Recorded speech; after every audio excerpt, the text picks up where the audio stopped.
Guys নমস্কাৰ আৰু স্বাগতম কৰিছো আপোনালোকক মোৰ ইউটিউব চেনেললৈ। আজি আকৌ মই এটা নতুন ভিডিঅ' প্ৰডাক্ট লৈ আহি গৈছো আপোনালোকৰ ওচৰত ৰিভিউ কৰিবৰ কাৰণে।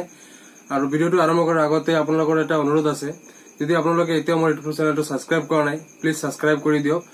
আৰু যদি আপোনালোকে ছাবস্ক্ৰাইব কৰে ইয়াৰ বেনিফিট আপোনালোকে এইটোও পাব যে আপোনালোকে যেতিয়া মই এটা ভিডিঅ' আপলোড কৰিম আপোনালোকে প্ৰথমতে পাই যাব।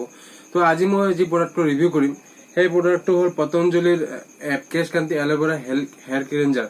যদি আপোনালোকে এই পতঞ্জলি হেয়াৰ ক্লিনজাৰৰ বিষয়ে বিতংভাৱে জানিব বিচাৰে মোৰ এই ভিডিঅ'টো প্ৰথমৰ পৰা একেলগে চাওক। সো প্ৰথমতে আপোনালোকক কৈছো যে আজি মই কি প্ৰডাক্ট ৰিভিউ কৰিম। আজি প্ৰডাক্টটো ৰিভিউ কৰা প্ৰডাক্টটো হ'ল পতঞ্জলিৰ হেয়াৰ ক্লিনজাৰ।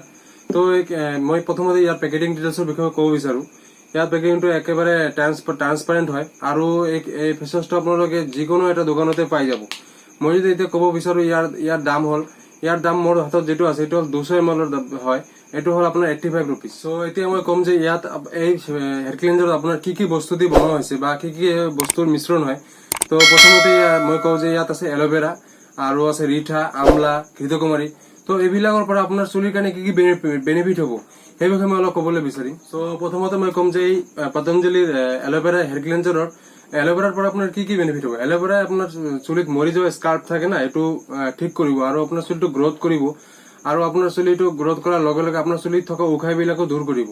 আৰু ইয়াত থকা এতিয়া মই ক'বলৈ যাম ইয়াত থকা আমলাৰ পৰা আপোনাৰ কি কি বেনিফিট হ'ব। আমলাই আপোনাৰ চুলি গ্ৰথ কৰিব আৰু আপোনাৰ আমলাত থকা ভিটামিন চিৰ কাৰণে আপোনাৰ চুলি গ্ৰথৰ লগে লগে আপোনাৰ চুলিটো বাঢ়িব আৰু আপোনাৰ চুলৰ লম্বা হৈ যাব। আৰু মই এতিয়া ক'বলৈ চেষ্টা কৰিম ইয়াত থকা ৰিঠাৰ পৰা আপোনাৰ কি সুবিধা হ'ব। ৰিঠাই আপোনাৰ চুলিত থকা উশাহটো দূৰ কৰিব। মানে আয়ুৰ্বেদিকৰ মতে আপোনাৰ চুলিত যদি উশাহ থাকে না তাৰ কাৰণে আপোনাৰ চুলি সৰাটো বাঢ়ে। তো আপোনালোকৰ চুলিত যদি উশাহ নাথাকে তেনেহ'লে আপোনাৰ চুলি সৰাও কমি যাব, হয় নে নহয়। তো এনেকুৱাই আৰু ইয়াত থকা বৃংঘ অইলৰ বিষয়ে মই অলপ বৃংঘৰাজৰ বিষয়ে অলপ ক'বলৈ বিচাৰিম। বৃংঘৰাজে আপোনাৰ চুলি যিটো চুলি সৰি যায় না চুলি সৰা কমাই দিব। তো এতিয়া মই ক'বলৈ যাম এই পতঞ্জলি হেয়াৰ ক্লিনজাৰটো আপোনালোকে কেনেকৈ ইউজ কৰিব।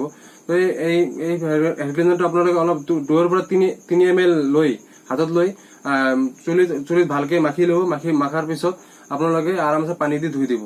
তো গাইজ আপোনালোকৰ যদি এই ভিডিঅ'টো ভাল লাগিছে প্লিজ মই আশা কৰিছো যে মই পতঞ্জলি হেয়াৰ ক্লিনজাৰৰ বিষয়ে ভালকে ক'ব পাৰিছো। যদি মই আপোনালোকৰ এই ভিডিঅ'টো ভাল লাগিছে প্লিজ লাইক কমেণ্ট শ্বেয়াৰ কৰি দিব। আৰু ঠিক আছে আজিৰ কাৰণে বাই, আৰু আকৌ আপোনালোকৰ লগত দেখা হ'ব মোৰ নেক্সট ভিডিঅ'ত।